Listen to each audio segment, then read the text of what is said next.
الحمد لله رب العالمين والصلاة والسلام على سيد المرسلين سيدنا ومولانا محمد وعلى آله وأصحابه أجمعين أما بعد أعوذ بالله من الشيطان الرجيم بسم الله الرحمن الرحيم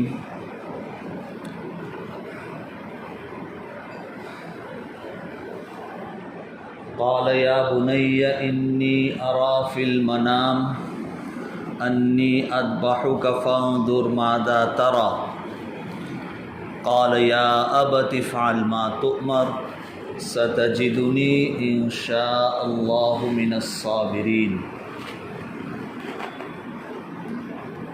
فلما أسلم وتله للجبين وناديناه أن يا إبراهيم قد صدقت الرؤيا إنا كذلك نجزي المحسنين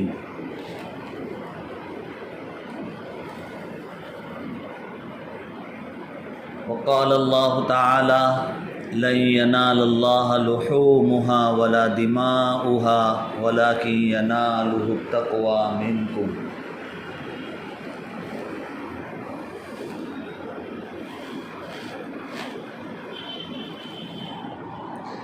وقال اصحاب رسول اللہ صلی اللہ علیہ وسلم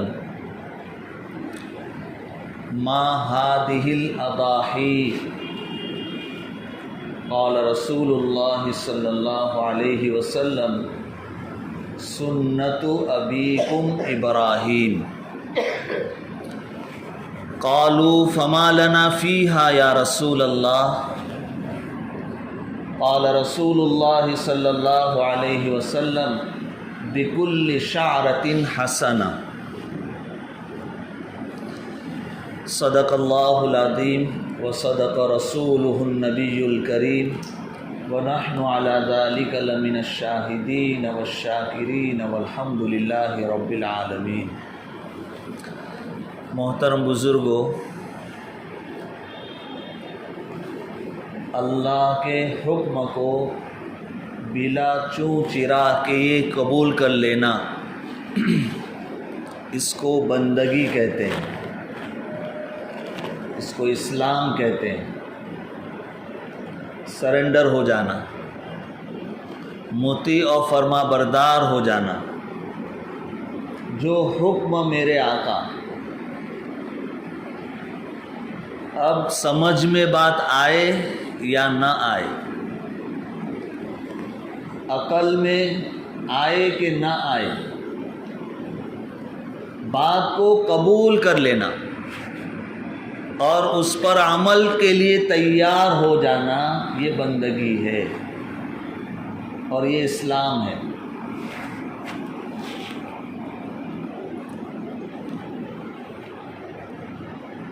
قربانی کا فلسفہ صرف اتنا ہے کہ اللہ کے حکم کے آگے سر جھکا دینا۔ سمجھ میں آتا ہے کہ نہیں آتا، عقل میں آتا ہے کہ نہیں آتا، قربانی کا فلسفہ اتنا ہی ہے، اللہ کے آگے سر جھکا دینا۔ صحابہ کرام رضوان اللہ علیہم اجمعین نے اپنے محبوب سید المرسلین حضرت محمد صلی اللہ علیہ وسلم سے سوال کیا، ما هذه الاضاحی، یہ قربانی کیا ہے؟ تو حضور پاک صلی اللہ علیہ وسلم نے اپنے اصحاب کو یہ جواب دیا، سنت ابیکم ابراہیم، تمہارے والد، تمہارے ابا حضرت ابراہیم علیہ نبینا علیہ السلام کی سنت ہے۔ اب ابراہیم علیہ السلام نے کس طرح اس قربانی کو انجام دیا تھا، یہ پورا واقعہ اللہ تعالیٰ نے سورہ صافات میں بہت خوبصورت انداز میں بیان کیا ہے۔ اس پورے واقعے کو اچھی طرح سمجھ کر ہمارے بزرگوں نے، صحابہ کرام، اولیاء کرام، تابعین، تبع تابعین نے جس طرح سورہ صافات کے اندر بیان کیے ہوئے ابراہیم علیہ نبینا علیہ الصلوۃ والسلام کے واقعے کی جو تفسیر بیان کی ہے، اور احادیث کی روشنی میں اس واقعے کو جس طرح کتابوں میں بیان کیا ہے، اینڈ آف دا واقعہ یہی نکلتا ہے کہ اللہ کے آگے، اللہ کے حکم کے آگے ابراہیم علیہ السلام نے اور ان کے بیٹے اسماعیل علیہ السلام نے سر جھکا دیا۔ قرآن نے بھی اس کو اسی طرح بیان کیا، فلما اسلما، کہ جب باپ اور بیٹے دونوں سرنڈر ہو گئے، اللہ کے حکم کے آگے اپنے کو جھکا دیا، وَتَلَّهُ لِلْجَبِينِ، اور ابراہیم علیہ السلام نے اپنے بیٹے اسماعیل کو پیشانی کے بل لٹا دیا۔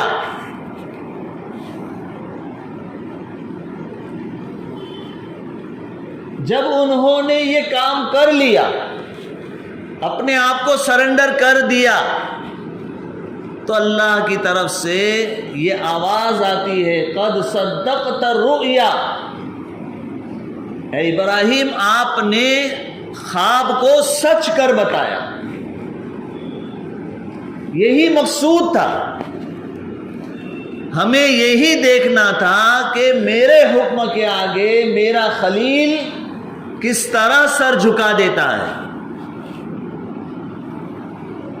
کوئی چوں چرا نہیں، کوئی تعویل، کوئی یہاں وہاں کی بحث نہیں، اللہ کا حکم ہے، اس حکم کے آگے اپنے آپ کو سرنڈر کر دینا، اللہ کے حکم کی طاقت کو بتانا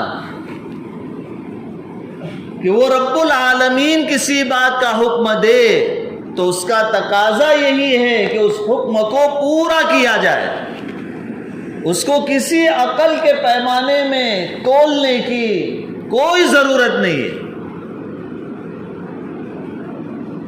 یہ کسی دنیا کے بادشاہ کا حکم نہیں ہے کہ لاجیکلی اس کو دیکھا جائے، عقل کے پیمانے میں اس کو تولا جائے کہ کیا یہ عقل میں آنے والی بات ہے۔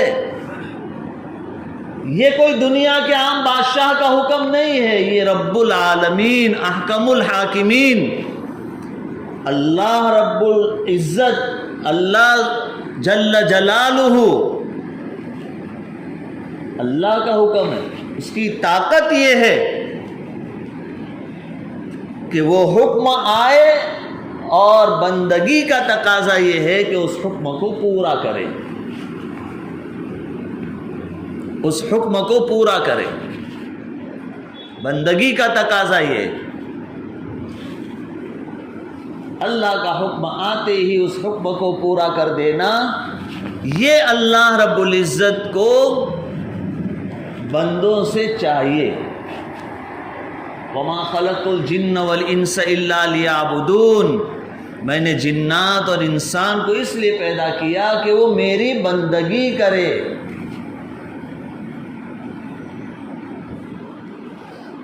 کوئی عقل کے ترازو میں تولنے کی ضرورت نہیں، اللہ کا حکم ہے، بلا چوں چرا قبول کر لینا، اس پر عمل کرنا، اس حکم کو پورا کرنا۔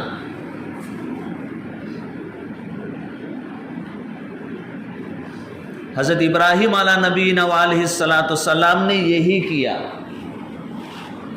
واقعہ عید کے قریب قریب انشاءاللہ پورا بیان کیا جائے گا، ابھی تو قربانی کے مسائل، احکام اور اس کا فلسفہ بیان کرنا ہے تاکہ سب قربانی کے لیے تیار ہو جائے، اس عبادت کو انجام دینے کے لیے تیاری کر لے۔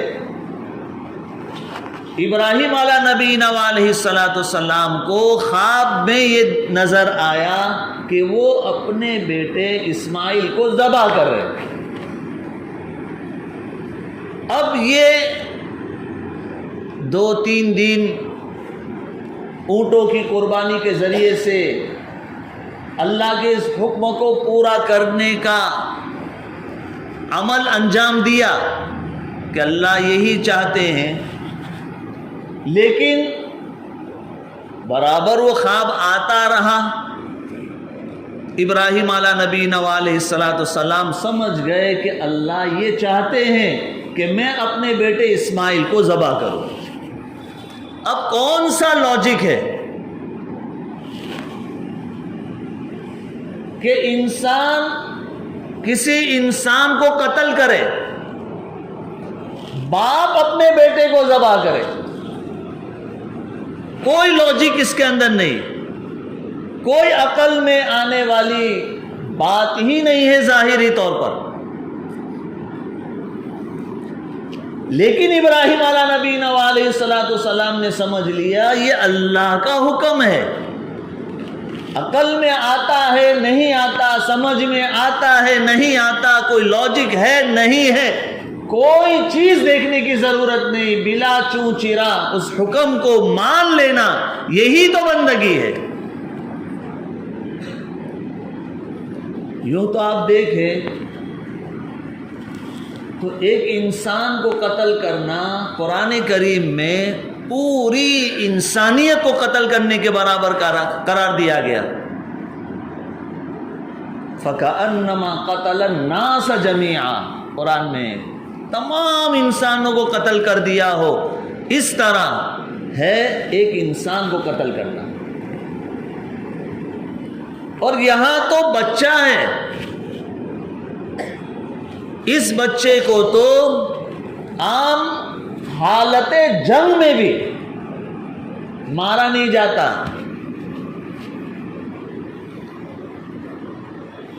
جنگ سے متعلق اللہ کے رسول صلی اللہ علیہ وسلم کی جو ہدایات ہے، جو تعلیمات ہے، اس کے اندر بھی یہ بات ہے لا تقتلوا ولیدا، کسی بچے کو قتل نہ کرو، کسی بوڑھے آدمی کو قتل نہ کرو۔ جب جنگ کا ماحول ہے، اس جنگ کے ماحول میں بھی کسی بچے کو قتل کرنے کی اجازت نہیں۔ عام حالات میں بھی کسی انسان کو قتل کرنا پوری انسانیت کے قتل کے برابر بتایا گیا۔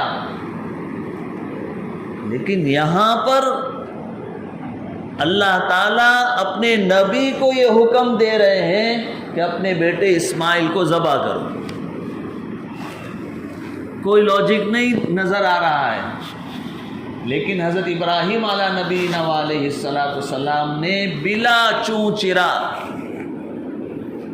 اس حکم کو پورا کرنے کے لیے کمر باندھ لی، کمر کس لی، اور اپنے بیٹے سے کہا یا بنیا، اے میرے بیٹے، اے میرے لال، انی ارا فی المنام، کہ میں خواب میں کیا دیکھ رہا ہوں، انی اذبحک، میں تجھے ذبح کر رہا ہوں، فانظر ماذا تری، ذرا بتا تیری رائے کیا ہے۔ وہ بھی تو نبی کی اولاد، وہ بھی تو نبی ہونے والے ہیں۔ دونوں باپ بیٹے کا اسلام قیامت تک آنے والی انسانیت کے سامنے لانا ہے کہ اسلام اس کو کہتے ہیں، اللہ کے حکم کے آگے سرنڈر ہو جانا، اسلام اس کا نام ہے۔ ذرا بیٹا بتاؤ کیا کریں؟ بیٹے نے بھی یہی کہا، قال یا ابتی، اے ابا جان، افعل ما تؤمر، جو حکم ہے اس حکم کو پورا کیجیے، یہی بندگی ہے۔ افعل ما تؤمر، جو حکم دیا گیا ہے اس حکم کو پورا کیجیے، کوئی بحث اس میں نہیں کرنی، کوئی لاجک اس میں نہیں دیکھنا، کوئی ریزن تلاش نہیں کرنا ہے۔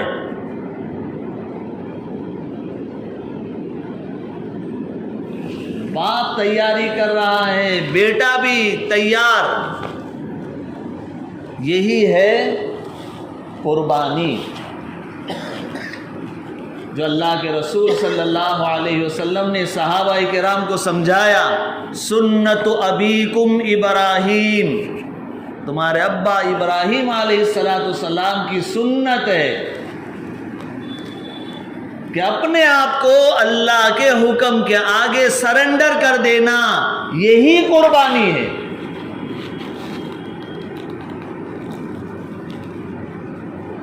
یہاں پر کوئی عقل کے گھوڑے دوڑانے کی ضرورت نہیں ہے. قربانی کا یہ فلسفہ ہے، یہ سمجھ لیجئے. اب بہت زیادہ عقل پسندی اگر کسی کے اندر ہے، نہیں، عقل سے تولیں گے. وہی شخص بولے گا کہ یہ اتنا پیسہ قربانی کے اندر مسلم قوم خرچ کرتی ہے، نالیوں میں خون بہہ جاتا ہے، گوشت پیٹ میں چلا جاتا ہے، اتنا کروڑوں ابجوں روپیہ قربانی کے نام پر امت کا نالیوں میں بہہ جاتا ہے. نعوذ باللہ، نعوذ باللہ. ان پیسوں کو جمع کر کے کوئی بڑا کالج بنا دو، کوئی بڑا ہسپتال بنا دو، مسلمانوں کی ترقی کے لیے، ان کے اٹھان کے لیے کچھ بڑا پروجیکٹ کر دیا جائے. کروڑوں روپیہ اس طرح جو ہے قربانی کے نام پر نالیوں میں چلا جاتا ہے. نعوذ باللہ. جو روپے کے اور مال کے پجاری ہوتے ہیں ان کو ہمیں ہر جگہ مال ہی مال ناشتا ہوا نظر آتا ہے. وہ مال میں ہی ناشتے رہتے ہیں. انہی کو مادہ پرست کہا جاتا ہے. ان کو ہر طرف بس مال، کیا ملے گا، کتنا جیب میں آئے گا، کتنا کما لیں گے، کتنا مال حاصل ہوگا. وہ ایک لطیفہ سنایا جاتا ہے کہ ایک تاجر کو موت کے بعد فرشتوں نے پوچھا کہاں جانا ہے، جنت میں جانا ہے، جہنم میں جانا ہے. تو وہاں پر بھی وہ تاجر وہ پیسوں میں ہی ناچ رہا ہے. جنت میں جانا ہے، جہنم میں جانا، کہا جہاں 2 پیسے کا فائدہ ہوا بھیج دو.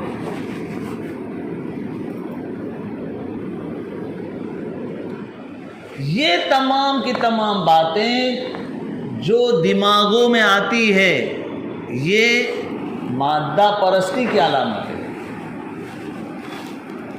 ہر جگہ ان کے سامنے بس پیسہ ہی ناشتا ہے. قربانی کا فلسفہ کیا ہے وہ سمجھا ہی نہیں ہے.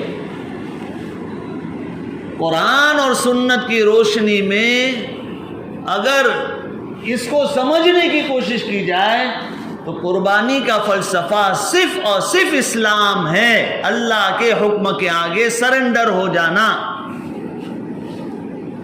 یہی بات اللہ کے رسول صلی اللہ علیہ وسلم نے اپنے اصحاب کو بتائی. سنت ابیکم ابراہیم کہہ کر کہ ابراہیم علیہ نبینا علیہ السلام کا واقعہ پڑھ لیجئے. ابراہیم علیہ السلام نے کیا کیا؟ اسلما، باپ بیٹے دونوں سرنڈر ہو گئے، اللہ کے حکم کے آگے جھک گئے. یہی قربانی کا فلسفہ ہے. اللہ نے حکم دیا ہے کہ جانور ذبح کرو، جو بھی مالدار ہے اس پر قربانی واجب ہے. اللہ کا یہ حکم ہے اس مالدار کے اوپر. اس مالدار کا یہ فریضہ ہے کہ وہ اس حکم کے آگے اپنے آپ کو سرنڈر کر دے. اب اس کی جگہ پر میں غریب کو گھر میں راشن بھر دوں، فلاں غریب بچے کی فیس بھر دوں، کوئی اس میں لاجک، کوئی ریزن اور کوئی عقل کے گھوڑے دوڑانے کی ضرورت نہیں ہے. اللہ کا حکم ہے قربانی کر، قربانی کر. سب سے بہترین عمل یہی ہے یوم النحر میں، قربانی کے دنوں میں سب سے بہترین عمل جانور ذبح کرنا، خون بہانا، سب سے بہترین عمل یہ ہے. حدیث پاک میں اللہ کے رسول صلی اللہ علیہ وسلم ارشاد فرماتے ہیں ما عمل ابن آدم من عمل یوم النحر احب الی اللہ من احراق الدم او کما قال علیہ الصلاۃ والسلام. کسی انسان کا کوئی عمل ایام نحر میں قربانی سے بڑھ کر نہیں ہے. قربانی کے دنوں میں قربانی سے بڑا کوئی عمل نہیں ہے. اللہ کا حکم ہے قربانی واجب ہے، قربانی کر. اور قربانی کا فلسفہ ہے اللہ کے حکم کے آگے سرنڈر ہو جا، بس. اللہ کو تمہارے گوشت کی کوئی ضرورت نہیں ہے، اللہ کو خون کی کوئی ضرورت نہیں ہے. یہ اور دھرم اور مذہبوں کا فلسفہ ہوگا کہ بلی چڑھاؤ، فلاں دیوی بلی مانگ رہی ہے، فلاں دیوی بلی چڑھانے کا تقاضا کر رہی ہے، بلی دینے پر وہ راضی ہوں گے. یہ اسلام میں یہ سب کچھ نہیں ہے. لن ینال اللہ لحومها ولا دماؤها. نہ خون چاہیے نہ گوشت چاہیے اللہ کو. ولکن ینالہ التقوی منکم. تمہارا جو تقوی ہے، اللہ کے حکم کو پورا کرنے کا جو جذبہ ہے، وہ اللہ کو چاہیے کہ تم کتنا جذبہ رکھتے ہو، بندگی کا جذبہ تمہارے اندر کتنا ہے، وہ اللہ کو پہنچتا ہے. بندگی چاہیے. پہلے مذہب اور آسمانی دین کے اندر بھی قربانی کے احکام تھے. گزشتہ جمعہ میں نے بتلایا تھا آدم علیہ نبینا علیہ الصلاۃ والسلام سے یہ سلسلہ ہے.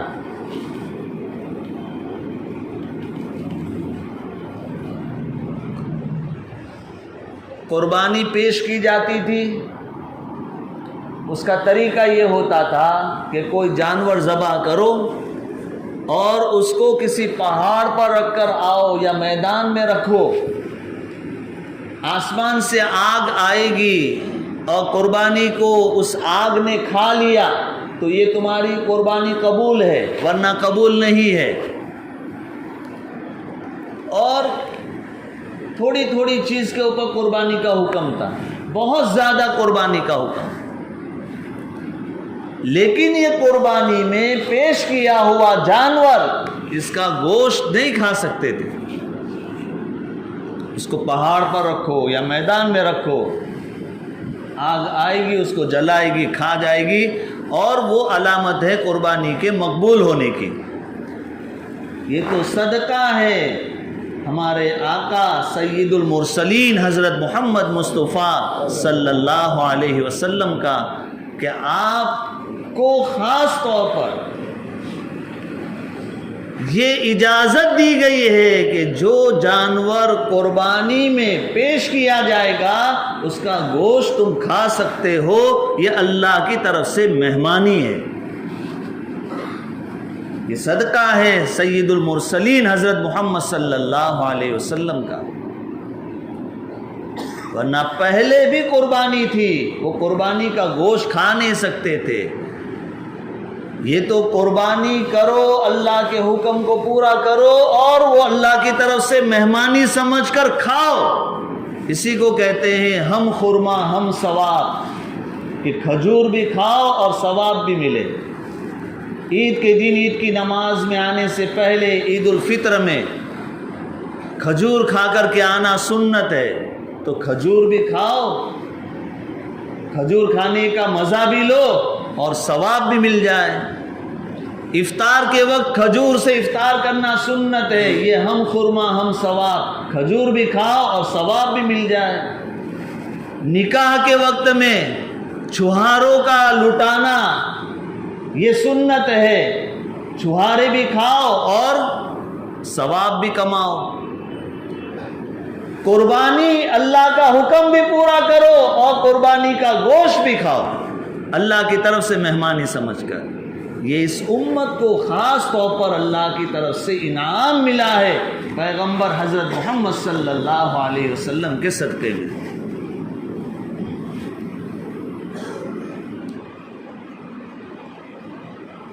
تو قربانی کا فلسفہ اتنا ہے کہ اللہ کا حکم ہے کہ جو مالدار صاحب نصاب ہے اس پر قربانی واجب ہے، وہ اپنی قربانی ادا کرے قربانی کے دنوں میں۔ جس طریقے سے حج کے دن مقرر ہے، 8 ذی الحجہ مینا میں، 9 ذی الحجہ عرفات میں، 10 ذی الحجہ مینا میں، اور بیت اللہ کی زیارت اور طواف میں 11-12 ذی الحجہ مینا میں، 8 اور 9 کے بیچ کی رات مزدلفہ میں، 9 اور 10 کے بیچ کی رات مزدلفہ میں۔ یہ دن مقرر ہے۔ اب سال بھر میں کسی کو بھی حج کرنا ہوگا وہ انہی دنوں میں کر سکتا ہے، چاہے فرض حج ہو کہ نفل حج ہو۔ ان دنوں کو چھوڑ کر کے سال بھر میں کسی بھی دن اور رات میں یہ حج کی عبادت نہیں کر سکتا، چاہے شب قدر ہو، چاہے عید ہو، رمضان کا مہینہ ہو۔ یہ حج کی عبادت انہی دنوں میں ادا کی جائے گی، سال کے دوسرے دنوں میں نہیں ہے۔ بالکل اسی طرح قربانی کی عبادت بھی قربانی کے دنوں میں ہی ادا کی جائے گی، چاہے واجب ہو چاہے نفل ہو۔ سال کے دوسرے دنوں میں یہ عبادت ادا نہیں کی جا سکتی، یہ اللہ کا حکم ہے، اور اس حکم کو ایام نحر میں ہی پورا کرنا ہے۔ 10، 11، 12 ذی الحجہ، یہ 3 دن۔ ان 3 دنوں میں اگر کسی نے قربانی نہیں کی، اللہ کے اس حکم پر عمل نہیں کیا، تو اب اس کے بعد اس حکم پر عمل نہیں کر سکتا۔ اب قربانی نہیں ہو سکتی، بیٹھ جاؤ پیچھے، اب قربانی نہیں ہو سکتی۔ سال کے دوسرے دنوں میں قربانی نہیں ہے۔ قربانی کے جو دن مقرر ہے انہی دنوں میں قربانی کا حکم پورا کرنا ہے، جیسے حج ہے، حج کے جو ایام ہیں انہی دنوں میں حج کو پورا کرنا ہے، اسی طرح قربانی کے دنوں میں ہی قربانی کو پورا کرنا ہے۔ ان 3 دن میں اگر کسی نے قربانی نہیں کی تو اب 13 ذی الحجہ کو وہ چاہے کہ میں قربانی کر دوں تو نہیں، اب ان پیسوں کا وہ صدقہ کر دے اور اللہ سے دعا کرے اللہ مجھے معاف کر دے، میں نے قربانی کے دنوں میں قربانی نہیں کی۔ اب وہ قربانی نہیں کر سکتا۔ تو قربانی یہ اللہ کا حکم ہے، اس حکم کو پورا کرنا یہ اسلام ہے، یہ بندگی ہے۔ آگے کچھ بھی نہیں سوچنا، عقل میں آ رہا ہے نہیں آ رہا، کیا لاجک ہے، کچھ نہیں سوچنا۔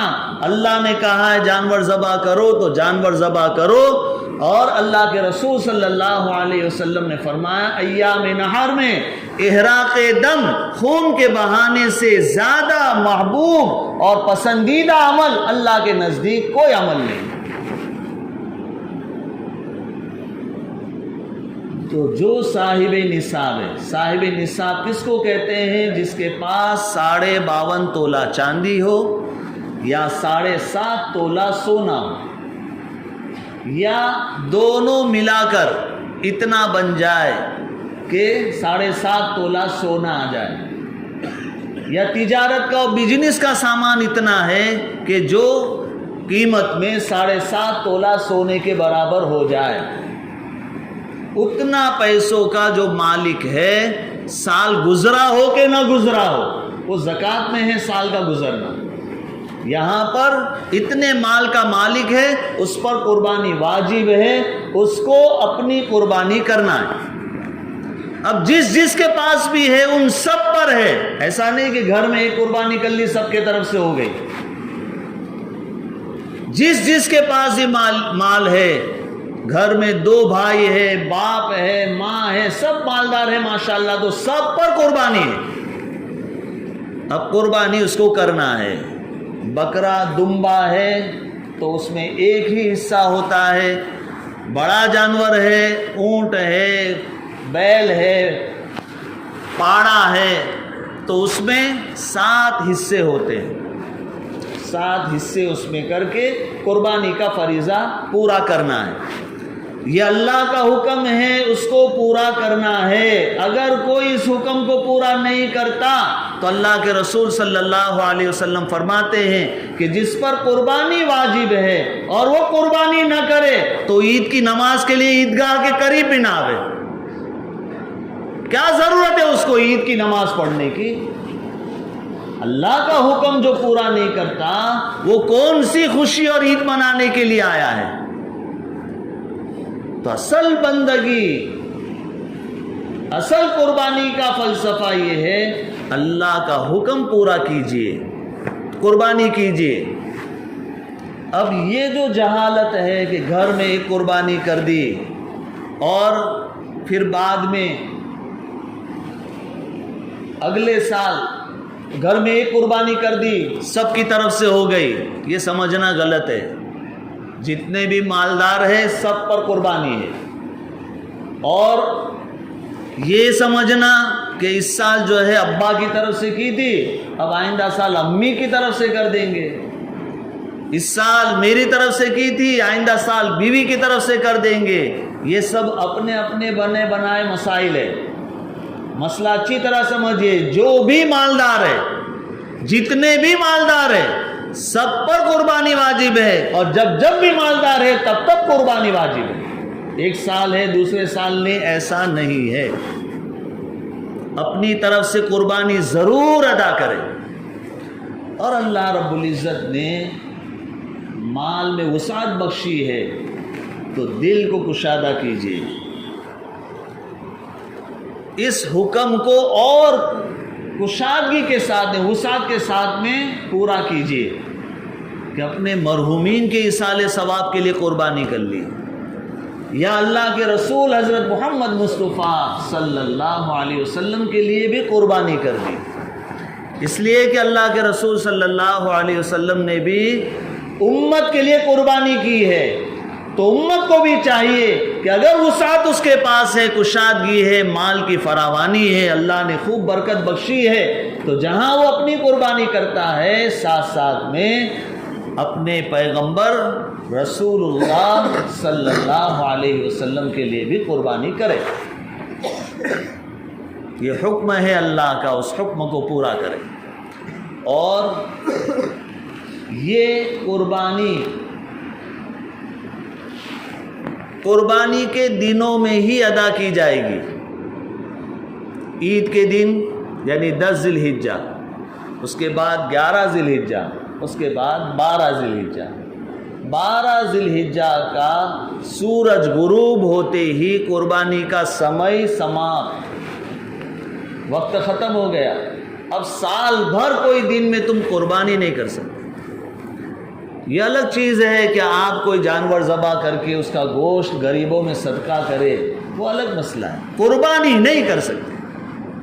آپ نے ان دنوں میں قربانی نہیں کی تو اب سورج ڈوب جانے کے بعد 12 تاریخ کو اب آپ کے اوپر قربانی کا جو وجوب تھا وہ آپ نے پورا نہیں کیا، آپ گنہگار ہیں۔ اب آپ جانور بھی ذبح کرے تو وہ بس اللہ کے لیے آپ نے کوئی صدقہ کر دیا لیکن قربانی نہیں ہوئی۔ اب آپ کو اللہ سے استغفار کرنا ہے، توبہ کرنا ہے کہ آپ نے قربانی چھوڑی۔ تو قربانی واجب ہے مالدار کے اوپر، سب مالدار پر ہر سال جب جب بھی وہ مالدار ہے قربانی واجب ہے، اس پر اللہ کیا اجر دیں گے، سلسلے کو اور آگے بڑھائیں گے انشاءاللہ۔ اللہ تعالیٰ عمل کی توفیق عطا فرمائے اور تمام مالدار اپنی قربانی کے لیے تیار ہو جائے۔ قربانی کرنی ہے، اچھے سے اچھی قربانی کرنی ہے، اللہ عمل کی توفیق عطا فرمائے۔ وآخر دعوانا الحمدللہ رب العالمین۔